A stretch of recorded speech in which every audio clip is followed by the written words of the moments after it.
एक बार प्रेम से बोलेंगे जय श्री राधे जय श्री कृष्णा। देखिए मित्रों, आज हम हैं श्रीमद् भगवत गीता जी के 8वें अध्याय पे।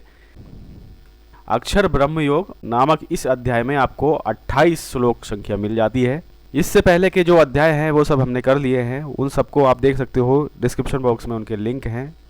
तो भगवान श्री कृष्ण महाराज समझा रहे हैं और उनके वचनों को अर्जुन ना समझ के अर्जुन श्री कृष्ण महाराज से कह रहे हैं, हे पुरुषोत्तम, जिसका आपने वर्ण किया वह ब्रह्म क्या है, आध्यात्म क्या है, कर्म क्या है और अधिभूत नाम से क्या कहा गया है, अधिदेव नाम से क्या कहा जाता है। हे मधुसूदन, यहाँ अधियज्ञ कौन है और वह इस शरीर में कैसे है, और युक्त चित्त वाले पुरुषों द्वारा अंत समय में आप किस प्रकार जानने में आते हो। इस प्रकार अर्जुन के प्रश्न करने पर श्री कृष्ण महाराज बोले, हे अर्जुन, परम अक्षर अर्थात जिसका कभी नाश नहीं हो ऐसा सच्चिदानंद घन परमात्मा तो ब्रह्म है और अपना स्वरूप अर्थात जीवात्मा अध्यात्म नाम से कहा जाता है, तथा भूतों के भाव को उत्पन्न करने वाला शास्त्र विहित यज्ञ दान और होम आदि के निमित्त जो द्रव्य आदिकों का त्याग है वह कर्म नाम से कहा गया है। उत्पत्ति विनाश धर्म वाले सब पदार्थ अधिभूत हैं और हिरण्यमय पुरुष अधिदेव हैं। और हे देहधारियों में श्रेष्ठ अर्जुन, इस शरीर में मैं वासुदेव ही विष्णु रूप से अधियज्ञ हूँ। और जो पुरुष अंतकाल में मेरे को ही स्मरण करता हुआ शरीर को त्याग कर जाता है वह मेरे साक्षात स्वरूप को प्राप्त होता है, इसमें कुछ भी संशय नहीं है। कारण कि हे कुंती पुत्र अर्जुन, यह मनुष्य अंतकाल में जिस जिस भी भाव को स्मरण करता हुआ शरीर को त्यागता है उसको ही प्राप्त होता है, परंतु सदा उस ही भाव को चिंतन करता हुआ, क्योंकि सदा जिसका भाव का चिंतन करता है अंतकाल में भी प्रायः उसी का स्मरण होता है। इसलिए हे अर्जुन, तू सब समय में निरंतर मेरा स्मरण कर और युद्ध भी कर। इस प्रकार मेरे में अर्पण किए हुए मन बुद्धि से युक्त हुआ निसंदेह मेरे को ही प्राप्त होगा। हे पार्थ, ये नियम है कि परमेश्वर के ध्यान के अभ्यास रूप योग से युक्त अन्य तरफ ना जाने वाले चित्त से निरंतर चिंतन करता हुआ पुरुष परम प्रकाश रूप दिव्य पुरुष को अर्थात परमेश्वर को ही प्राप्त होता है। इससे जो पुरुष सर्वज्ञ अनादि सबके नियता सूक्ष्म से भी अति सूक्ष्म सबके धारण पोषण करने वाले अचिंत्य स्वरूप सूर्य के सदृश्य नित्य चेतन प्रकाश रूप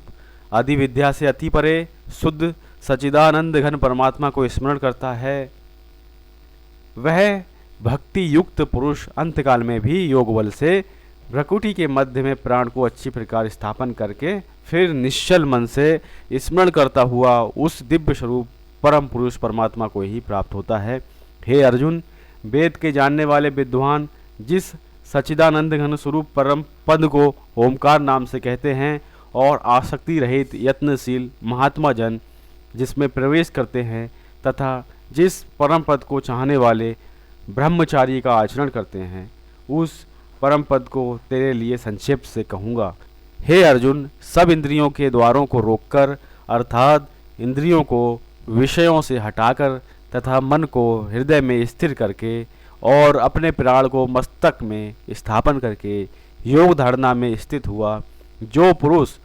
ओम ऐसे इस एक अक्षर रूप ब्रह्म को उच्चारण करता हुआ और उसके अर्थ स्वरूप मेरे को चिंतन करता हुआ शरीर को त्याग जाता है, वह पुरुष परम गति को प्राप्त होता है। हे अर्जुन, जो पुरुष मेरे में अनन्य चित्त से स्थित हुआ सदा ही निरंतर मेरे को स्मरण करता है, उस निरंतर मेरे में युक्त हुए योगी के लिए मैं सुलभ हूँ अर्थात सहज ही प्राप्त हो जाता हूँ। वे परम सिद्धि को प्राप्त हुए महात्मा जन मेरे को प्राप्त होकर दुख के स्थान रूप क्षण भंगुर पुनर्जन्म को नहीं प्राप्त होते हैं, क्योंकि हे अर्जुन, ब्रह्मलोक से लेकर सब लोग पुनरावर्ती स्वभाव वाले हैं अर्थात जिनको प्राप्त होकर पीछे संसार में आना पड़े ऐसे हैं, परंतु हे कुंती पुत्र, मेरे को प्राप्त होकर उसका पुनर्जन्म नहीं होता है, क्योंकि मैं कालातीत हूँ और ये सब ब्रह्मादिकों के लोक काल करके अवधि वाले होने से अनित्य हैं। हे अर्जुन, ब्रह्मा का जो एक दिन है उसको 1000 चौखड़ी युग तक अवधि वाला, और रात्रि को भी 1000 चौखड़ी युग तक अवधि वाली जो पुरुष तत्व से जानते हैं, अर्थात काल करके अवधि वाला होने से ब्रह्मलोक को भी अनित्य जानते हैं, वे योगी जन काल के तत्व को जानने वाले हैं। इसलिए वे यह भी जानते हैं कि संपूर्ण दृश्य मात्र भूतगण ब्रह्मा के दिन के प्रवेश काल में अव्यक्त से अर्थात ब्रह्मा के सूक्ष्म शरीर से उत्पन्न होते हैं, और ब्रह्मा की रात्रि के प्रवेश काल में उस अव्यक्त नामक ब्रह्मा के सूक्ष्म शरीर में ही लय होते हैं। वह ही यह भूत समुदाय उत्पन्न होकर प्रकृति के वश में हुआ रात्रि के प्रवेश काल में लय होता है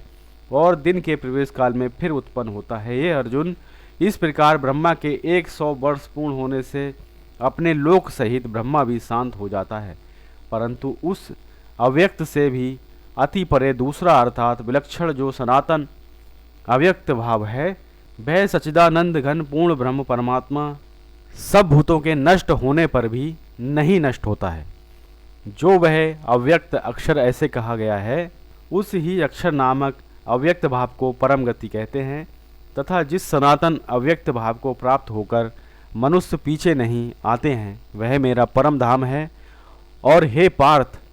जिस परमात्मा के अंतर्गत सर्वभूत हैं और जिस सच्चिदानंद घन परमात्मा से ये सब जगत परिपूर्ण है, वह सनातन अव्यक्त परम पुरुष अनन्य भक्ति से प्राप्त होने योग्य है। और हे अर्जुन, जिस काल में शरीर त्याग कर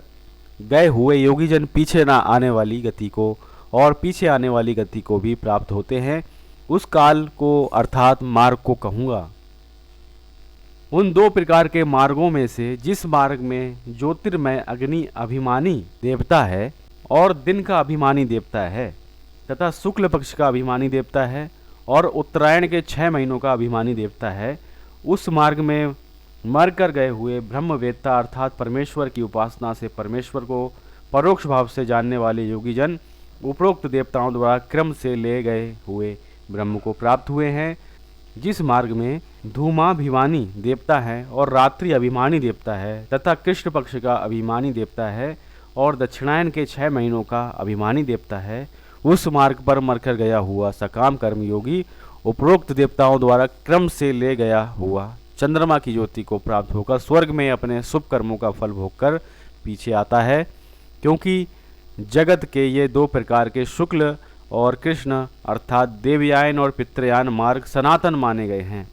इनमें एक के द्वारा गया हुआ पीछे ना आने वाली परम गति को प्राप्त होता है और दूसरे द्वारा गया हुआ पीछे आता है अर्थात जन्म मृत्यु को प्राप्त होता है। हे पार्थ, इस प्रकार इन दोनों मार्गों को तत्व से जानता हुआ कोई भी योगी मोहित नहीं होता है, अर्थात फिर वह निष्काम भाव से ही साधन करता है, कामनाओं में नहीं फंसता। इस कारण हे अर्जुन, तू सब काल में समत्व बुद्धि रूप योग से युक्त हो, अर्थात निरंतर मेरी प्राप्ति के लिए साधन करने वाला हो। क्योंकि योगी पुरुष इस रहस्य को तत्व से जानकर वेदों के पढ़ने में तथा यज्ञ तप और दानादि के करने में जो पुण्य फल कहा गया है, उस सबको निसंदेह उल्लंघन कर जाता है और सनातन परम पद को प्राप्त होता है। इस प्रकार से श्रीमद् भगवद गीता जी के इस 8वें अक्षर ब्रह्म योग नामक अध्याय का समापन हो रहा है। तो एक बार प्रेम से बोलेंगे जय श्री राधे, जय श्री कृष्णा।